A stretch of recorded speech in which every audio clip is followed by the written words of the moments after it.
এটা ভালো করে দেখুন। আমি নিশ্চিত আপনি কানের দুলটা খেয়াল করেছেন। এটি একটা সোনার কানের দুল এবং পরে আছেন 100 বছরের বৃদ্ধা একজন মা। এই সোনার কানের দুলে ঝুলে আছে খুব ভয়ঙ্কর, খুব কঠিন একটা নির্মম কালো গল্প, যা আপনার কলিজাটাকে ভেঙে দিতে পারে। আর আমি শায়ের আপনাদের আজকে সেই গল্পটাই শোনাবো। যদি সময় থাকে শুনে যাবেন। তাহলে চলুন শুরু করা যাক। ছবিতে যে মায়ের কানে আপনি সোনার দুল দেখতে পাচ্ছেন, বিশ্বাস করেন সেই মা কখনো ছেঁড়া কাপড় ছাড়া ভালো কাপড় পরিধান করতেন না। আপনারা কি আধ পেটা বোঝেন? আধ পেটা খেয়ে দিন কাটাতেন সেই মা।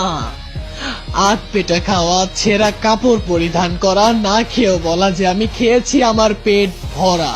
এর কারণ কি জানেন? কারণ এই মায়ের একটি সন্তান আছে, খুব আদরের সন্তান। ছেলেটিকে বড় করতে চায়, মানুষের মতন মানুষ করতে চায় এই মা। আর আজকে সেই ছেলে অনেক বড় হয়ে গেছে, অনেক বড়। এত বড় হয়েছে যে এই মাকে তার চোখে আর পড়ে না। এত ছোট হয়ে গেছে তার মা, আর সেই ছেলে অনেক বড় হয়ে গেছে।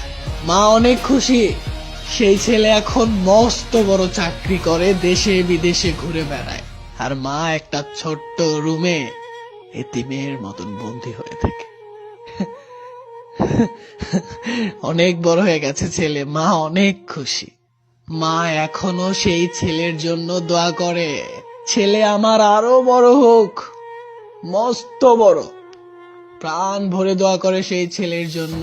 কিন্তু মা এখন আর সেই ঘরে থাকে না, রাস্তায় থাকে, ফুটপাতে থাকে, কারো কারো বাড়িতে 2 দিন কেউ ঠাঁই দিলে 2 দিন থাকে। এইরকম করেই মায়ের জীবন চলে যাচ্ছে।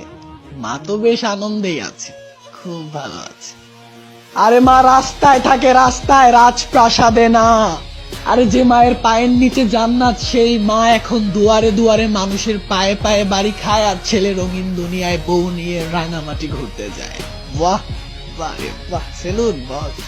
ওহো, মায়ের কথা ছাড়ুন, সোনার কানের দুলে ফিরে আস। মা রাস্তায় রাস্তায় ঘুরে বেড়ায় আর সবাইকে বলে বেড়ায়, আমার এই যে কানে সোনার দুল আছে, আমি যদি মরে যাই, আমার এই সোনার দুল বিক্রি করে কাফনের কাপড় কিনবেন, আমার দাফন কাফনের ব্যবস্থা করবেন।